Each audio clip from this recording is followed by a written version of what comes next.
Hi, everybody. Thanks for tuning in to the Coaching Call podcast. On this podcast, we'll cover various types of coaching by trainers in sports, martial arts, fitness, and business. We'll discuss each coach's methods to getting the most out of their respective athletes or clients and how they attempt to change the platform in which they coach. Join us on a fun adventure as we discuss unique coaching styles. Coaching is a universal part of how we get others to get something done. Join your host, Rafael, and his guests on this unique journey in coaching. Hi, I'm Sifu Rafael, and this is the Coaching Call podcast. If you enjoy this episode, please subscribe and leave a review. This episode was made possible by listeners like you. Dr. Fred, good morning. Thank you so much for joining me. I know it's super early for you, being that you're in California. Not too bad. I've been up a little while already, and it's a pleasure to be with you. Thank you for the honor and privilege. Absolutely. So thank you. One of the things that is always very intriguing to me, and because of your profession, you may even agree with it, is it's our childhood, right? It kind of reflects on who we become along the way, all the episodes of our life, if you will, right? The moments that have made us who we are. I'd love to know where you grew up and who influenced you even before the age of 10. Well, great question. Thank you. So I grew up in the Detroit, Michigan area. We grew up in Northwest Detroit, and I was born to a family in some form of chaos and disarray, as I understand. So I had two brothers older than me, 10 or 14 years older than me. And they were there with my parents. And as far as I can tell, there was a fair amount of conflict going on in the home. And it's what they told me was going on. It's not like I have any actual recall of it. And I was born to the family to actually bring joy and love and healing to that family. So I would say that I've been a healer ever since I arrived. And I really mean that, like kind of hitting the time clock upon arrival. From what I understand, my brothers have told me that I did a really good job of doing that for the first couple of years anyways. I think they both agree it hasn't been consistent for 66 years, but I've done fairly well at bringing the healing notion into the family. Nice. I was called on to be, a light, a bundle of joy for the family. And I was often called to bring pleasure and smiles to a situation that maybe wasn't so pleasurable or funny. So I was a precocious child. You can imagine I had these two brothers eager to teach me everything. I knew a little bit about a lot of things that most of my peers didn't know anything about. Even as I arrived in kindergarten, I knew how to read, I knew how to write, I knew how to do simple math, and none of my peers could actually do that. But the thing I was most enchanted with was this idea of communication. I do remember vividly actually standing in my playpen and watching my family communicate with each other, standing in there in the living room, talking to each other, and seemingly with a lot of emotions, trying to get things done or get things across to each other. And I wanted to someday be, a communicator. So they taught me how to communicate. I was pretty articulate early on as well. And in elementary school, that's what I did. I just talked a lot. And there's no elementary school teacher who didn't know, who would have forgotten having Fred as a student. So I was really advanced and I knew how to talk. I hadn't yet really taken into consideration the very deep value of listening that we now know is so critical in the form of communication. But talking was no problem for me. And I wanted to learn how to communicate, how to make exchanges, how to get things done. And of course, I thought this was going to be taught in school, but it was not taught in school. In school, I was thought of as a disruptor more than somebody who could find discourse. Like it was like when I tried to communicate or tried to listen or tried to exchange ideas, I would just be told to be quiet, sit down and do what the teacher says. And, just like all of us, that's how conventional education goes. And the more that I could mimic and just regurgitate whatever the teacher said, the better student I would be called. And then I would be moved forward in the system. So communication was not taught in elementary school. I figured, well, these people learned it somewhere. Maybe it's junior high. So I went to and it got even a little bit worse. And then it was like, high school. And it even got even worse in high school. Now, by that time, I was learning how to communicate, but it was when I was outside of school. So I did a fair amount of skipping of classes. I was outside in the community. I was riding my bike. I was hitchhiking. I was getting around, just learning how different people lived. And just exploring, what does it mean to be a communicator, to be a human being? What does it mean to connect to other human beings? I eventually went to college with the idea that this particular college was going to teach me how to communicate, because I knew that there was protests there, and there was, people power. There was things going on. It was at the University of Michigan, and it's only 40 minutes away. So off I went, hoping to be a communicator in Ann Arbor. But again, although I did learn quite a bit in the streets of Ann Arbor, it wasn't at the University of Michigan. And I eventually left after a year and a half.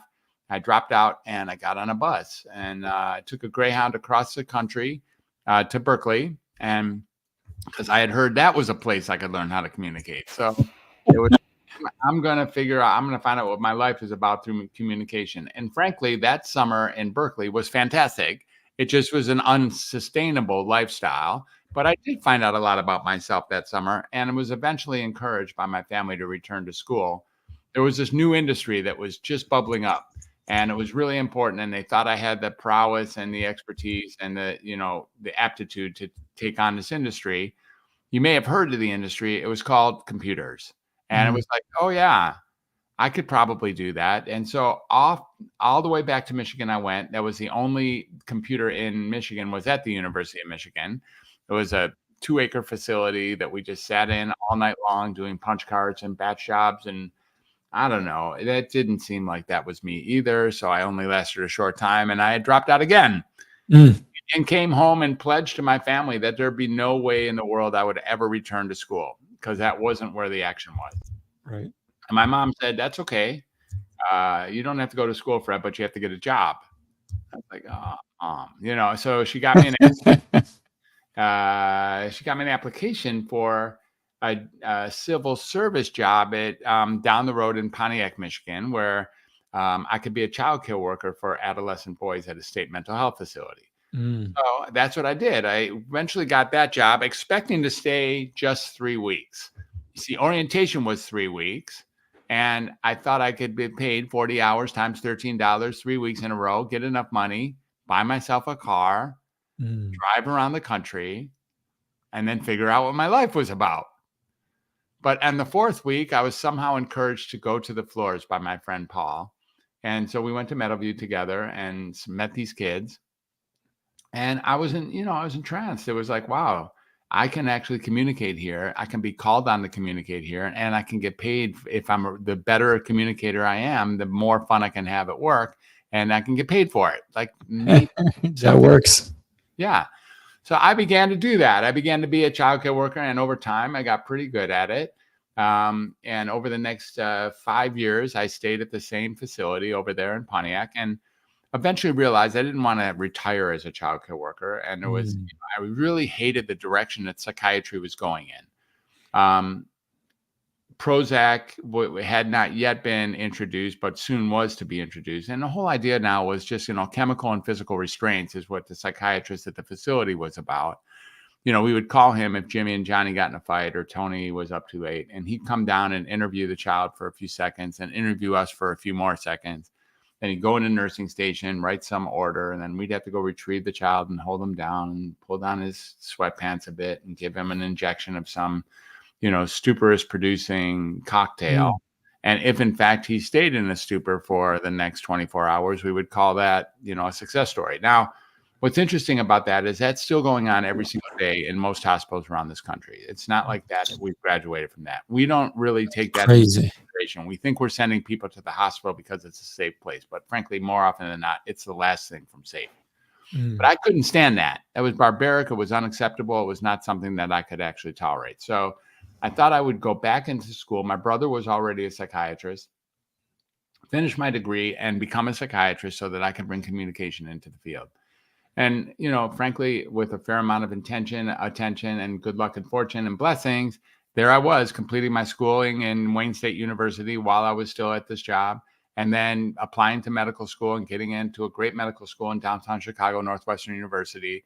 And I went to medical school with the full intention of getting out as a psychiatrist and getting through those 4 years, and then, becoming a psychiatrist, taking my residency, and then, of course, my fellowship in child and adolescent psychiatry. And boom, I'm expelled. I'm out there. I'm typecast. And in the typecast, as you can imagine, psychiatry was just beginning to get the identity it has now. For instance, if I ask you what is a psychiatrist and what's the difference between a psychiatrist and a psychologist, if you're like 99.9% of the people who answer that question, you'll say they're the ones who medicate. And, it's like, well, I didn't like medicating at all. I didn't feel like that was curative or healing in any way. I was really against it in most every situation. And I definitely didn't like diagnosing people, because I just had it that all people was their own experience. And I didn't want to give them an alphabet soup diagnosis. And there I was now being called on to diagnose and medicate. So for the first several years of my life, I was in a fair amount of, discordance. There was a fair amount of duplicity. There was a fair amount of heartache and soul sacrifice every time I diagnosed somebody or I medicated someone. And over my career, I have medicated at least 100,000 prescriptions, and I've seen at least 30 to 40,000 patients who have called me, their doctor, at least for 1 second. And early on, all that really meant was diagnosing people or confirming diagnoses and then medicating people with medicines that I did not feel were optimal or really could work.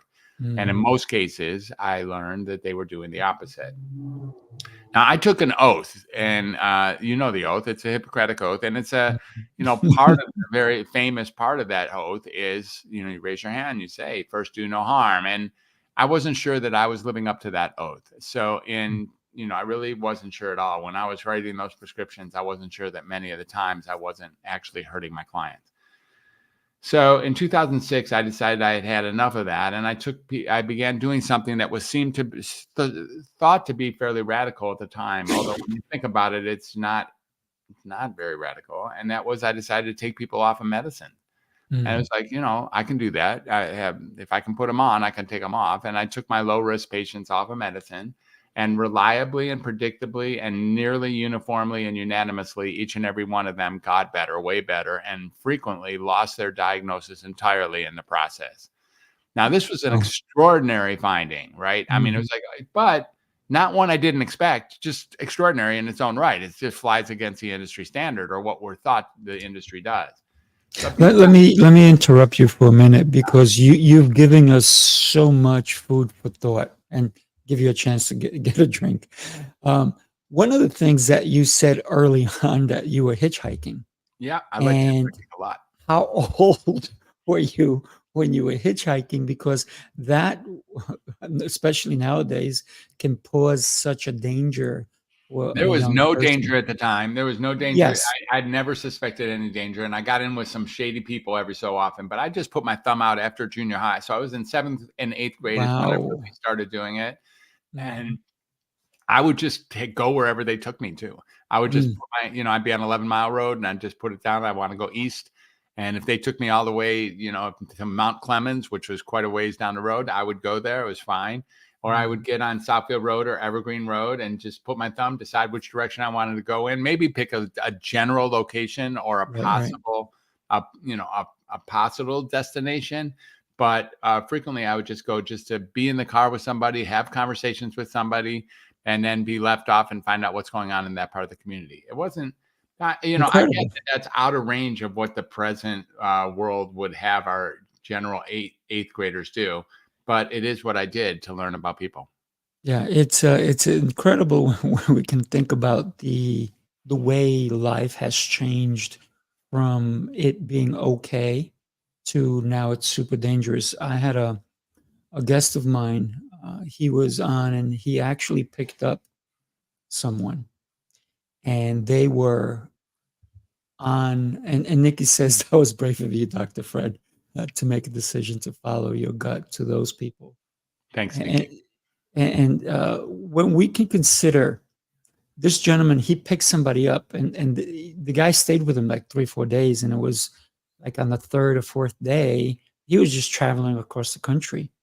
The guy shot him 4 times in the head. Somehow my friend lived, and incredible. And this wasn't now. This was many years ago. So probably maybe even around the time that you were hitchhiking, and he was an adult. He's the one that picked up the hitchhiker, right? And when we talk about it, and you kind of like really spoke about it really quick, but that's something that it takes a lot of or a lot of I don't care what happens to me, right? There's so much that can be thought of when somebody says, yeah, I hitchhike all the time, or they didn't think anything of it. Or and you said that you grew up in a household that was a little bit troublesome, so that can also lead to why you did it. And then the other thing that you mentioned is that communication is something that you learned early on, yet no matter how hard you looked, you could not find it. And to me, that is really powerful, because when we think about communication, and you are 1,000% correct, we expect it to be taught in school, yet it's not.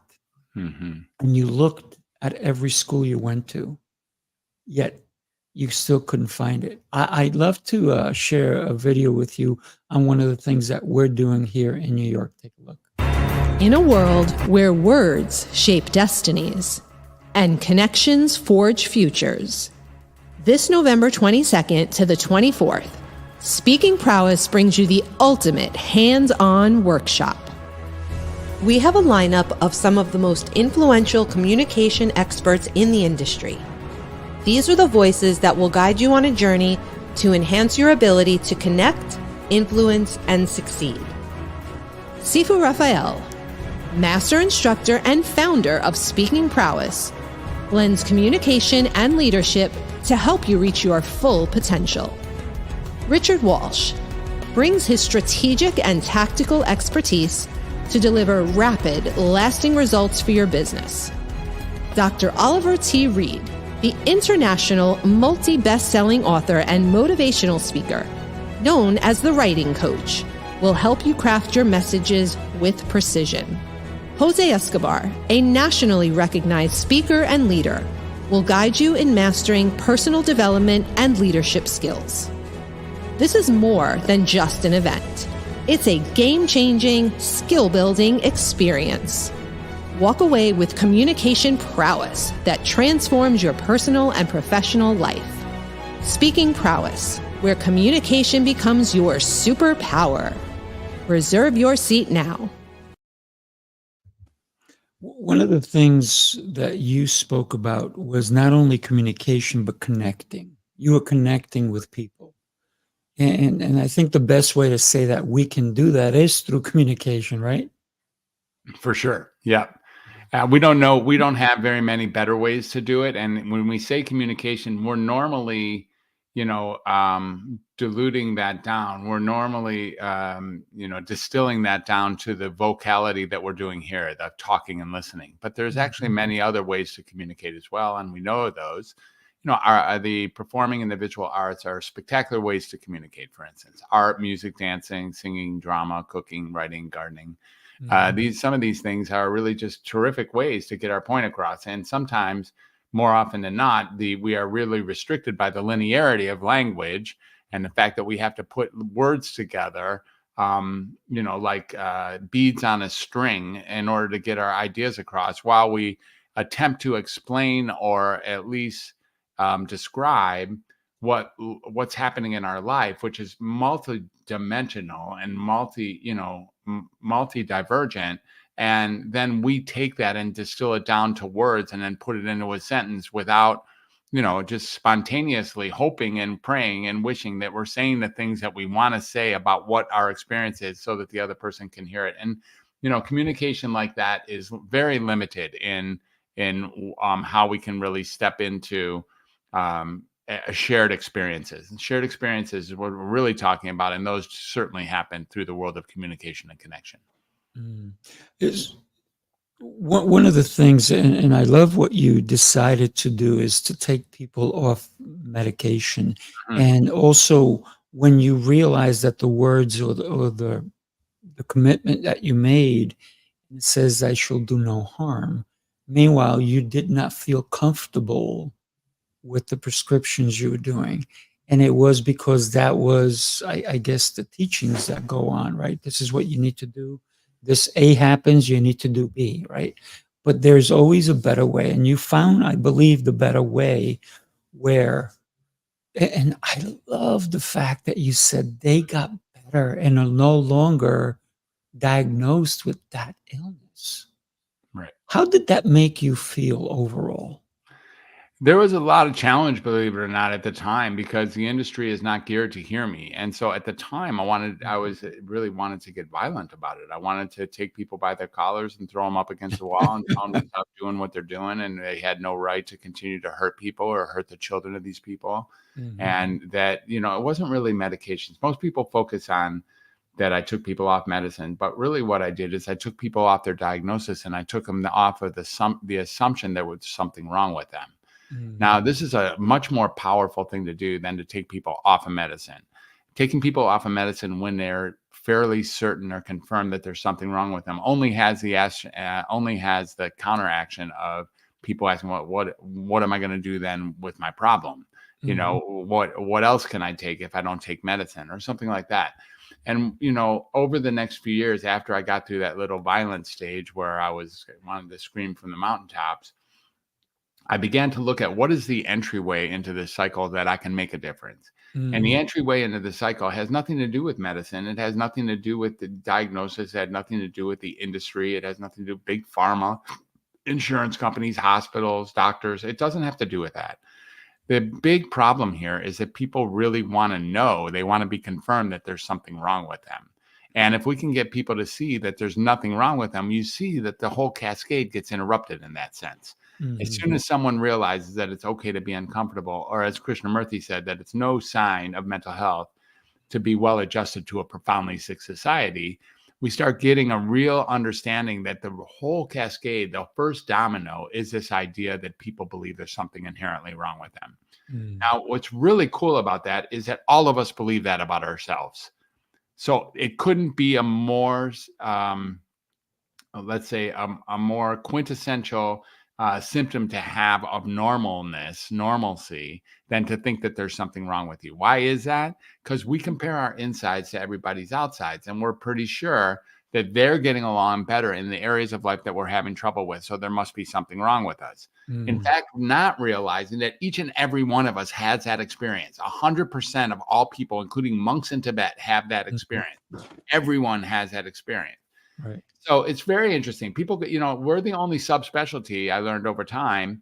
I'm pretty sure this is true. The only subspecialty in all of the healing arts and all of medicine, that if you come in and I tell you that I think that you're fine, you get pissed. Yeah. Like, that's wild. People think that they come to a psychiatrist to get answers, but they really don't come to a psychiatrist to get answers.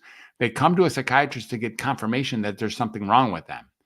If I tell them that I think they're just okay, they're actually just living a human life and you should keep doing it and understand that, and life is difficult and there's things that are scary and things that are depressing and things that are anxiety producing and awkward. And there's things that, it's difficult to stay on task and it's difficult to be in social situations and difficult to be in a relationship.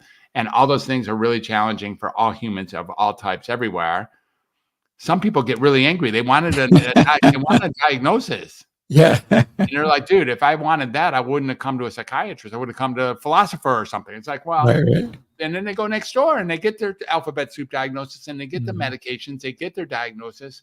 And what we haven't talked about yet that's really important that I learned, I think, over time, over my 35 plus years in the field, 45 years, including the childcare, is that people, is that these medicines and these diagnoses almost always perpetuate or induce or increase the symptoms they're marketed to treat. So that it is true when you start taking on your diagnosis. If I call you, you come into my office, you tell me you have dry skin, you love peanuts, you drink too much water, you have a big nose, and you're trouble in a crystal shop, a crystal factory, a crystal shop. I would say, I look it up and I'd say, oh, Sifu, you're an elephant. Now you would walk away knowing and confirm that you are an elephant. You would be the same elephant that you thought an elephant was before you got there. You would take on the identity of elephant. You maybe, if you had big ears and a good memory, you'd actually think you were elephant type 2. And if you had all that going on, you'd start looking for the chains and the circuses in the world. Yeah. Because you're an elephant, and you take on that diagnosis upon getting it and agreeing that you have it.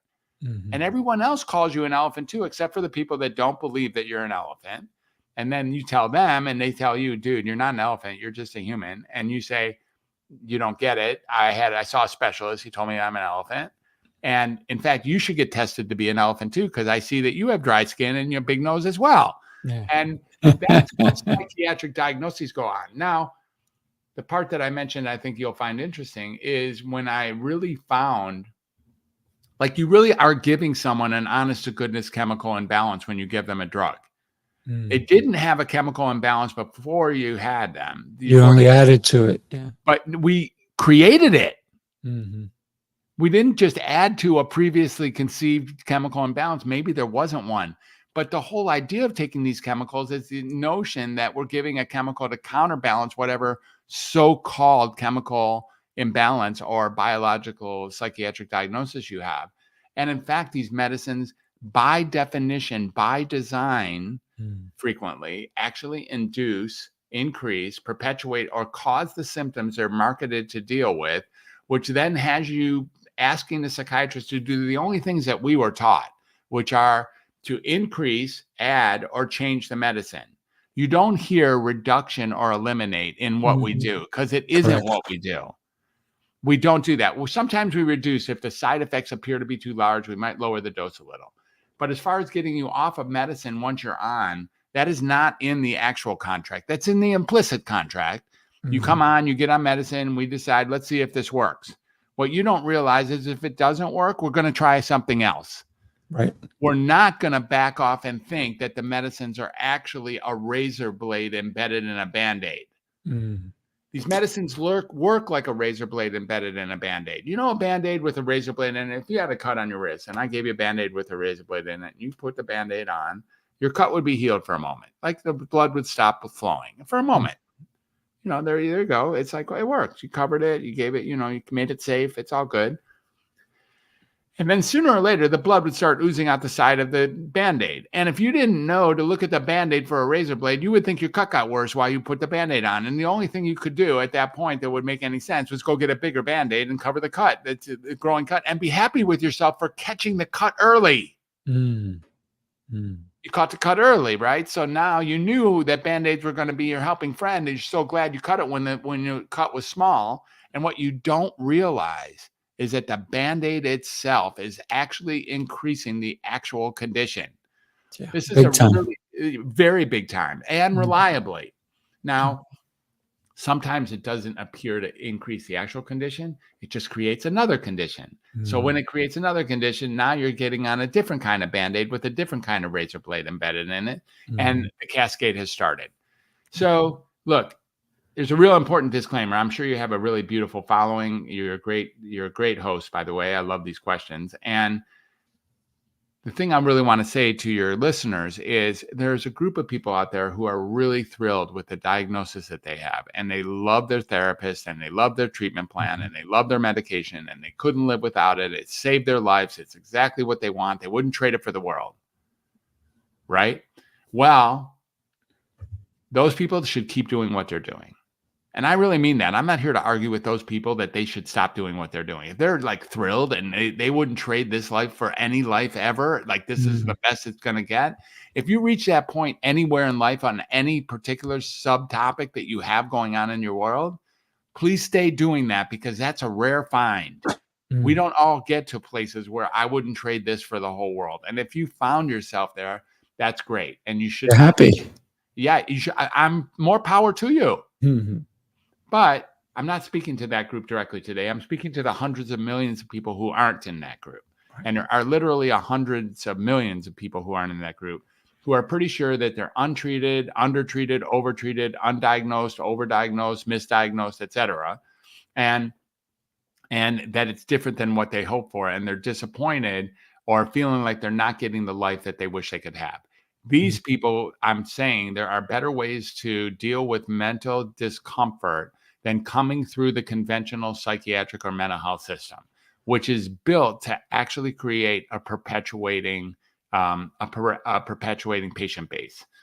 Now, how do I know that? If it actually creates the need, a drug that actually creates the need for the drug by increasing the symptoms it's marketed to treat is a fantastic business model. Mm. And it is likely to create billions of dollars, maybe even per day, in a profit margin. Well, it turns out that's exactly what's happening.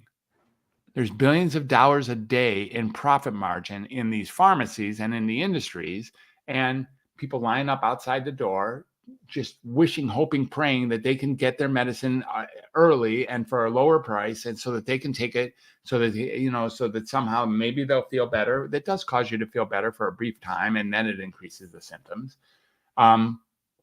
It's a booming industry. It's fantastic. I wish you and I would have designed it. We could be, living in the hills. But we if we did, we'd be hurting millions and millions of people, like with the opioid sensation that happened. One of the things that I always say is, I've never met a normal person I like.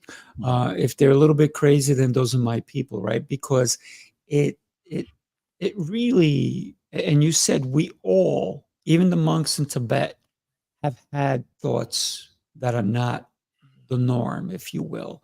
And even for them to become a monk, that's already crazy as it is, right? Because we don't understand that lifestyle. So sometimes not understanding, I think, ourselves is where we get into trouble.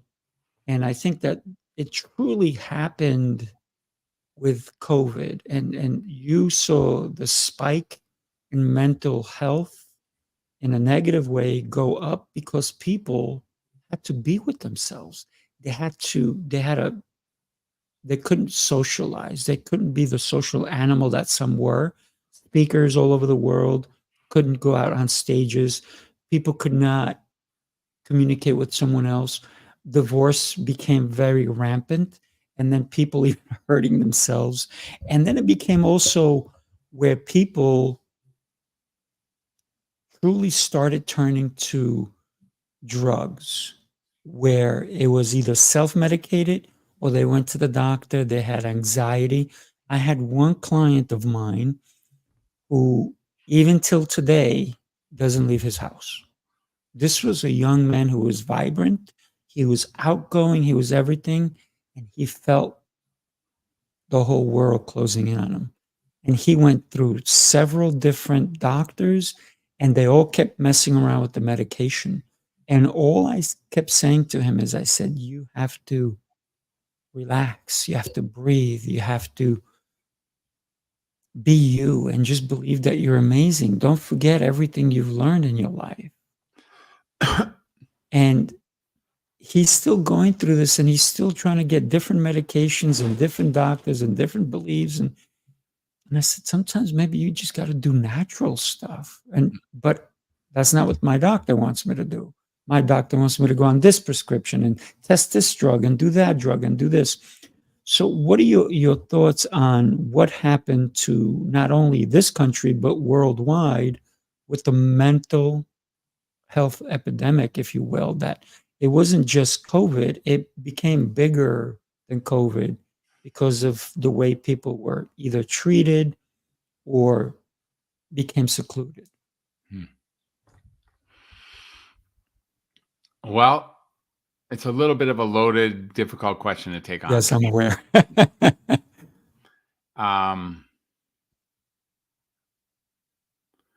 Did COVID cause mental health problems, or did mental health problems cause COVID? And we start looking at the impact of both of these epidemics and which pandemic is actually ongoingly more damaging. And of the two, it's very clear to me that the mental health epidemic is much more damaging and much more pandemic and ongoing than any kind of virus that ever did or didn't show up in time. So, agreed. If we use COVID as if it's something that happened and then people reacted to it, we're actually missing the point.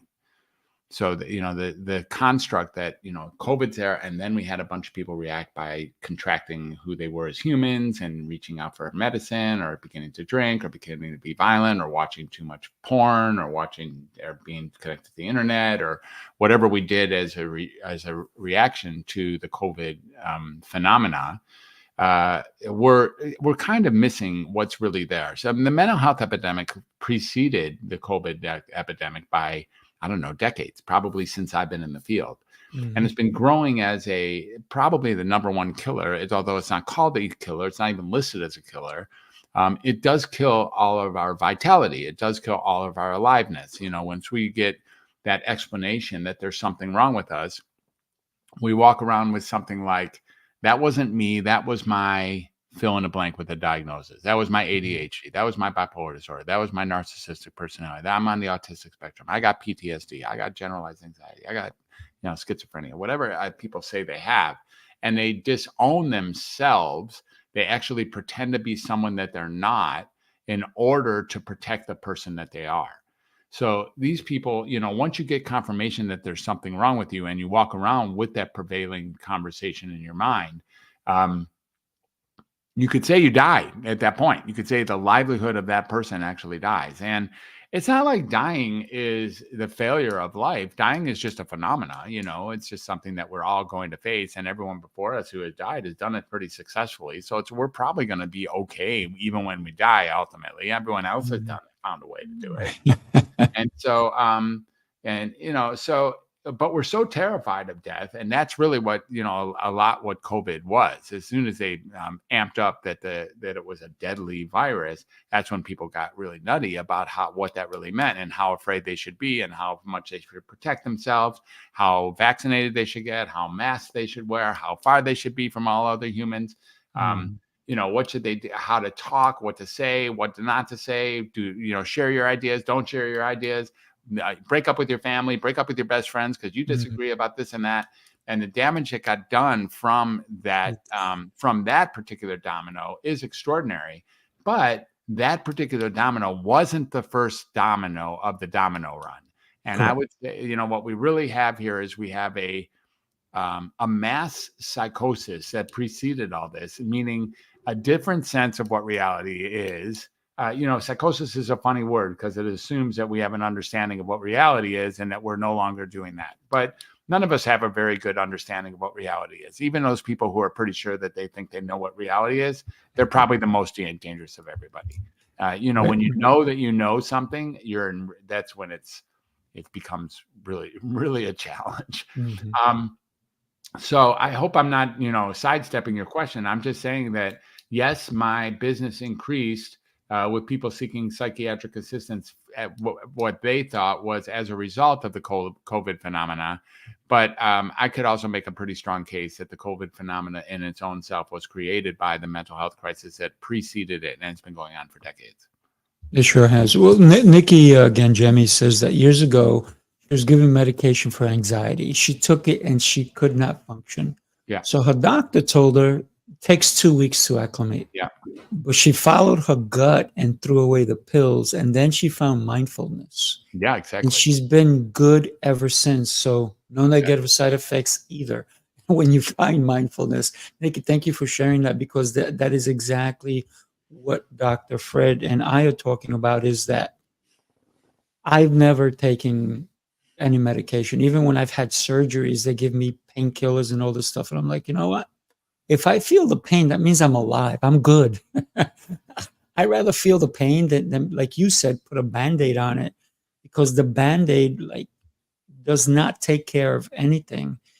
It actually, and you said it beautifully, it just adds to another problem. It doesn't take care of the real problem, which is, why are you thinking this way? What is it about the anxiety? How come you're feeling anxious?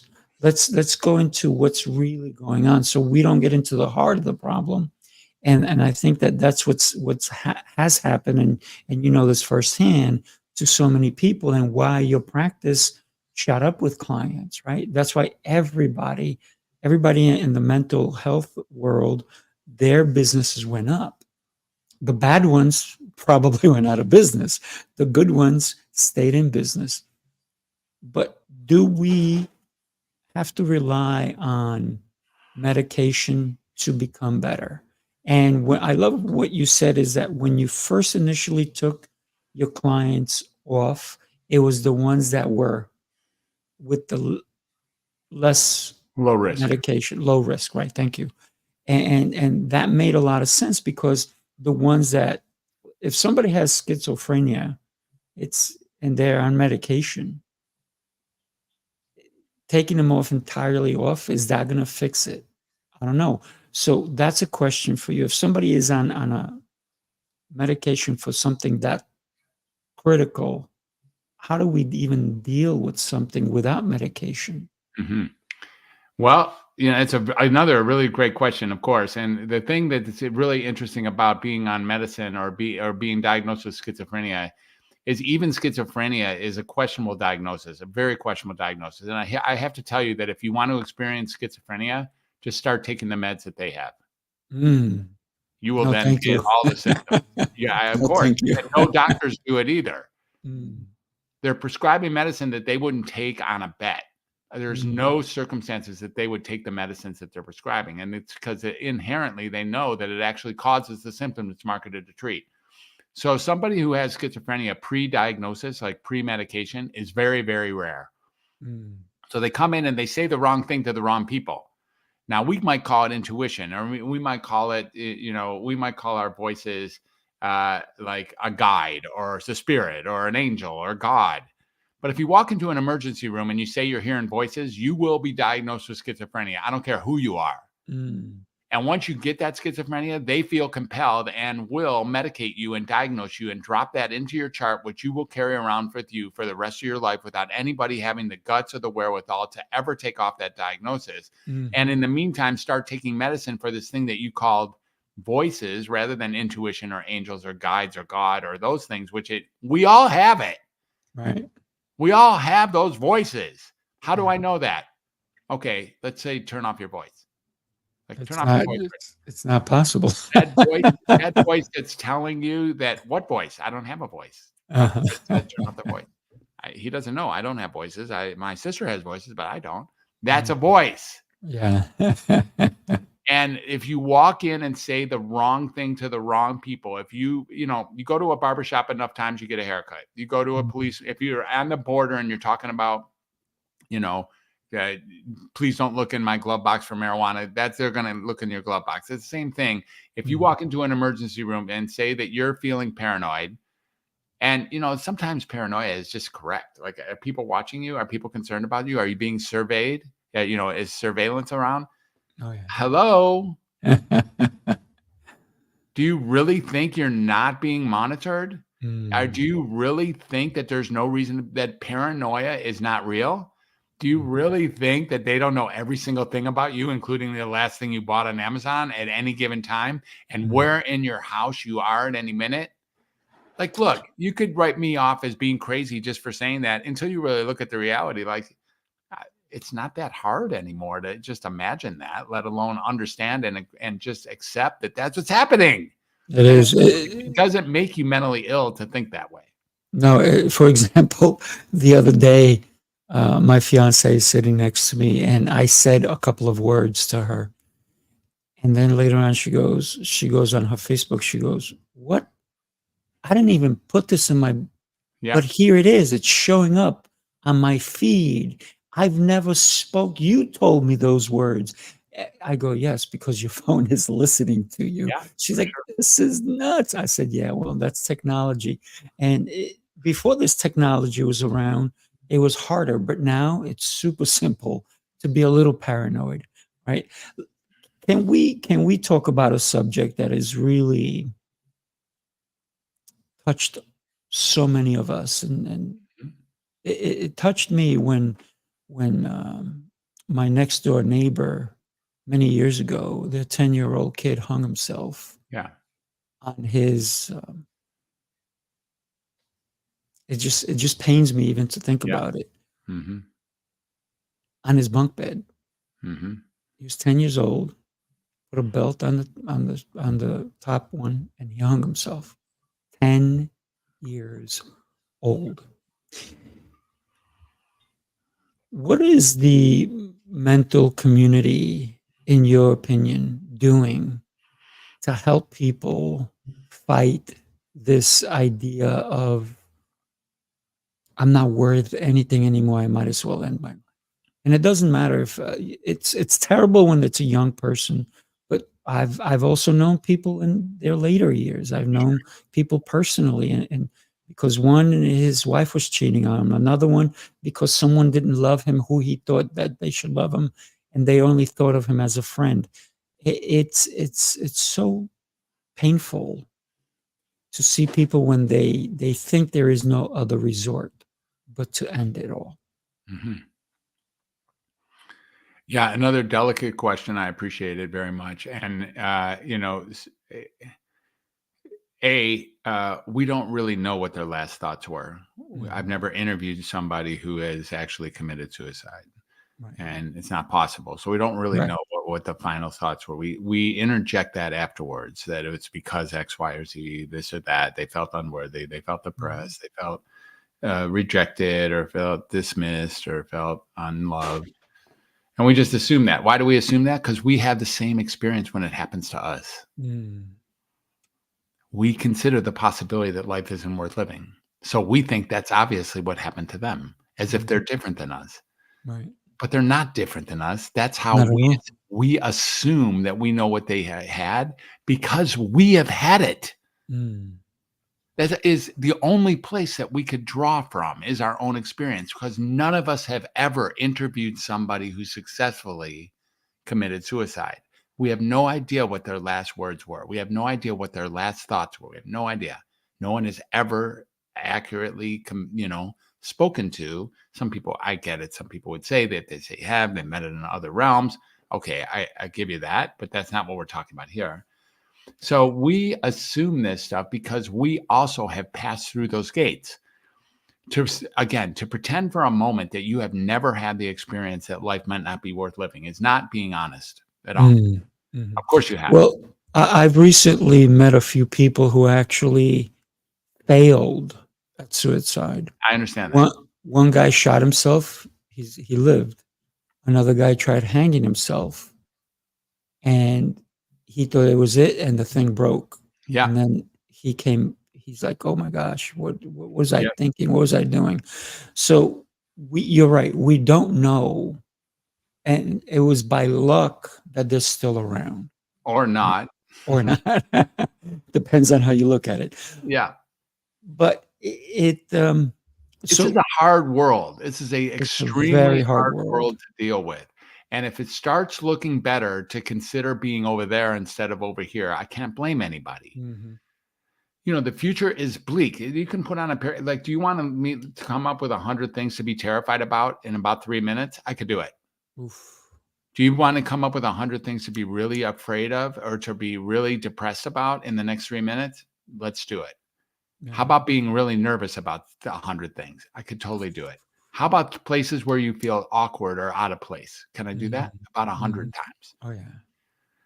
So the idea that it's normal to be able to set aside those experiences and such that you live life in a happy state, a joyous state, a pleasurable state, a hopeful state, an optimistic state, like as if those things show better mental health, is at least questionable. So there's some compassion, acceptance, and forgiveness that I have for people who reach the point of being suicidal. It's like, I get it. Here's what people want more than anything: human connection, period. I've traveled around the world. I've done psychiatry in 7 different countries as a telepsychiatrist in Bhutan and Nepal and Thailand, Israel, France, Italy, and England. I've been all over this country. And for the last year, I'd say since 2006, probably, but maybe that's been when I've been more assertive. I've been really looking at, why do people come to mental health workers? What do they think we have for them? What do you really think we're gonna provide for you? And what they want more than anything, as we talked about earlier, and as what your video shows and what your event is about, is people want human connection. That's right.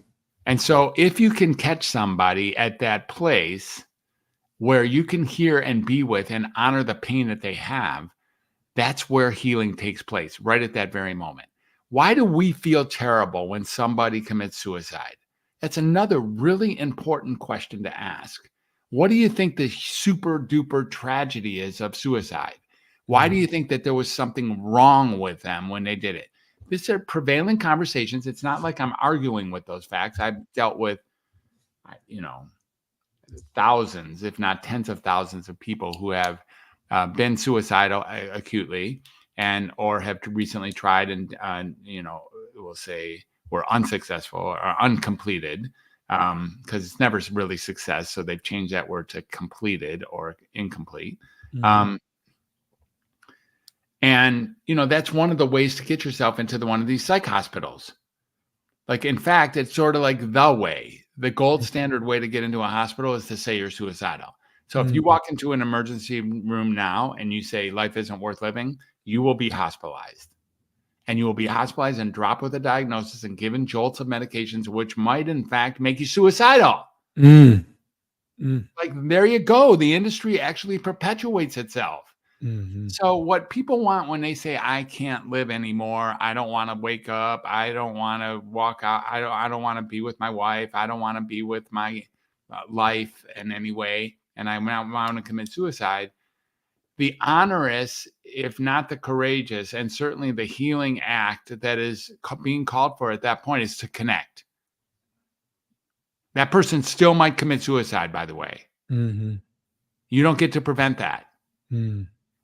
But I don't have a more potent medication at these crisis times than actually connecting with another human being. I'm not the first person to say that. I'm not the only psychiatrist to say that. There's been many sages and wise mental health workers over the years. Carl Rogers comes to mind, Irving Yalom comes to mind. The humanists, really, even Sigmund Freud, at the heart of it, that's what he saw as well. Certainly Jung saw that as well.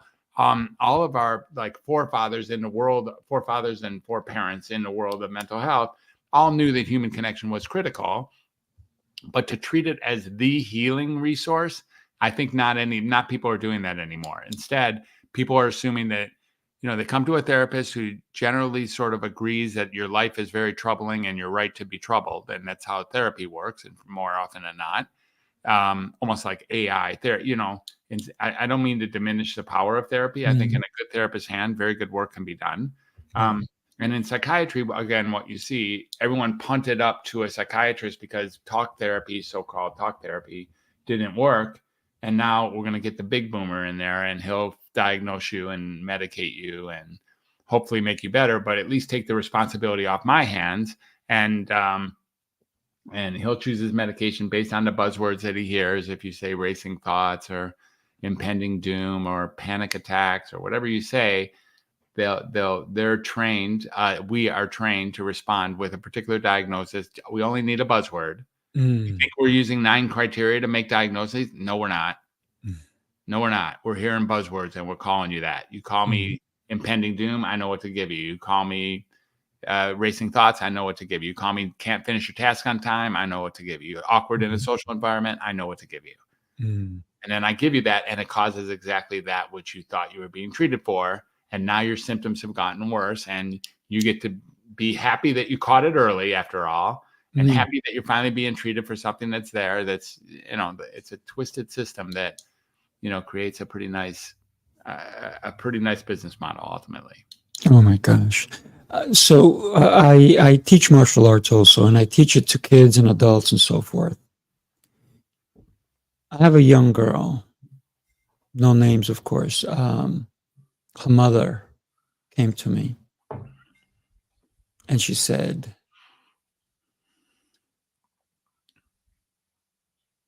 I don't know what's going on with my daughter.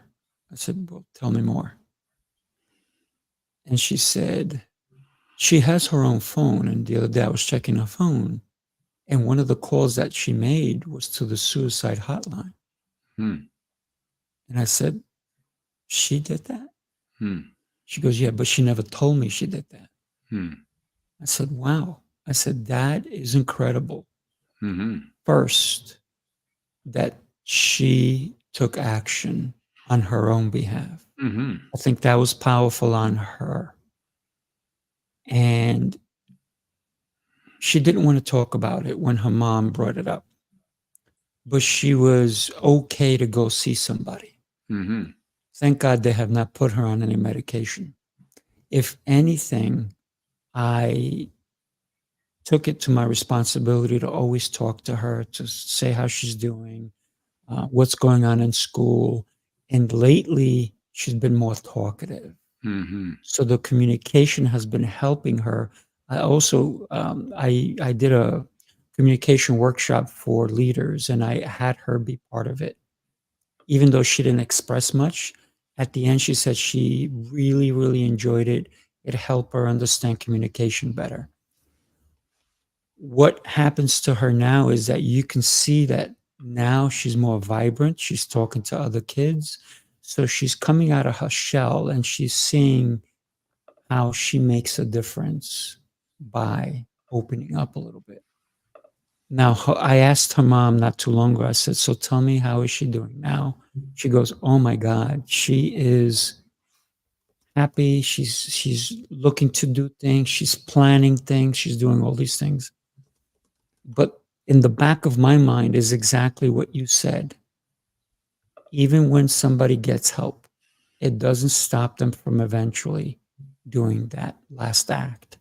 And one of the things that you also said that we may not always agree, because there may be shame and guilt behind it, is that every one of us may have had a suicidal moment where we say, why am I even here? Does my life matter? Right? And I think that goes for everyone that I've ever come across, even though they may not say so. But when we say, oh, I'm not good enough, you're kind of putting those words in there. So what are your thoughts about positive affirmations for yourself Mm-hmm. to make yourself feel that you're worthy and that your day is going to be a great one? Yeah, so I have the Moss method, and Moss method is 20 different items, 10 different practices or exercises that are available. You've already mentioned a few of them, so that's pretty cool. And the first one on the 20 is something called gratitude. And so in the world of gratitude, what I have people do and what I do each and every morning, including this morning, is I put my hand on my heart and come up with 10 things that I'm grateful for in the world. And it takes me, again, a few seconds to come up with 10. And most mornings, I could come up with hundreds more than 10. So it isn't just that. It's a matter of really putting on the lens. It's an evolved state of being to get that my world is created by how I see it, rather than the description of the nasty world that's out there that I'm disconnected with. But when I start really putting on the glasses or the filter that life is full of grateful things that I can be grateful for, and I can even be grateful for miserable things. I can be grateful for things that are intolerable. I can be grateful for events that are going on that I wouldn't have be in my world if I had something to say about it. I can be grateful for the whole potpourri and the whole smorgasbord of what life has to offer. So in the Moss method, we take gratitude as number one. Number two is stepping outside and getting grounded. And number three is another one that you stated, which is meditation and mindfulness. So at 7 o'clock, this right over the top of what we've done here, I have something. I lead a meditation at 7 a.m. And that's why I asked you if we could switch, but you told me that it was a live show and we can't. So I totally understood that. But someone else led my 7 a.m. meditation today, because I do that every single day. And it's super important. It's a sense of I don't have to become my emotions. I can have them. I can have my feelings. I can have my thoughts. I can have my physical sensations, and I don't have to become them. And I don't know a faster, more efficient or effective route than mindfulness and meditation to get us there. And in that meditation, we have affirmations that we say. I come up with 3 of them every day. I go, find them, scraping around and get some affirmations. And then each of us at the meditation actually say those affirmations. I see the value of that in being very strong by setting up the launch pad, setting up the starting blocks, so that we do get a life that's at least has a slightly better chance of turning out the way that we want it to, and freeing us from believing all the disempowering impulses that are there in the world to just jam on us. I mean, if you want to be disempowered, you just do nothing and you'll be disempowered, and momentarily they'll come and get you. It'll come and get you. And The world is geared up at this point to drop disempowerment into our lap. And so the default is to be disempowered. And if you want to be empowered, you actually have to do something. And one of the things you have to do is, find that centered self, find that authentic person, find the one that's being covered over with the mud, and get in touch with that person through maybe gratitude or affirmation or meditation, among other things that are all listed in the Moss method. And Welcome to Humanity is my big brand, of course. And Welcome to Humanity is a response that you can give to people for almost anything. It's rare that you could say something that a possible response that I could have for you wouldn't be Welcome to Humanity. I love it. And what I'm doing right now is I'm going to put that up here so people can go take a look at it, right? They can go to welcometohumanity.net. And thank you for sharing your expertise with us today. When we consider mental health, we should, and I love the gratitude, because every morning I say my prayers and then I go right into gratitude. And but sometimes it's in the middle of the day. Sometimes it's in the afternoon. I'm driving. I'm just grateful for the tiny little things. And when I meet a new person, I'm grateful for their presence. So everything, if we can have gratitude in our whole day, I think that gives us a little bit more purpose and how we even communicate, right? And the way we treat another human being. I think that's part of the communication is this the vehicle that we use to transcribe us onto them. Exactly. I want to thank you for today. This was really incredible. You're welcome. Thanks for having me. It was a great conversation. Appreciate it. Absolutely. Do me a favor. We're going to say goodbye to everybody, but hang on for a minute and then we'll have a quick chat. Everybody, thank you so much for joining us. If you watch this on the replay, hit hashtag, let us know your thoughts, and definitely follow Dr. Fred at 360.net, right? drfred360.com, drfred360.com, and welcometohumanity.net. And I also hang out on LinkedIn and Facebook, and there's other places to be. You're welcome, Perfect. Nikki. Thanks for listening. Yeah, thank you, Nikki. I appreciate you. Everybody, have yourself an exceptional rest of your day. Take care.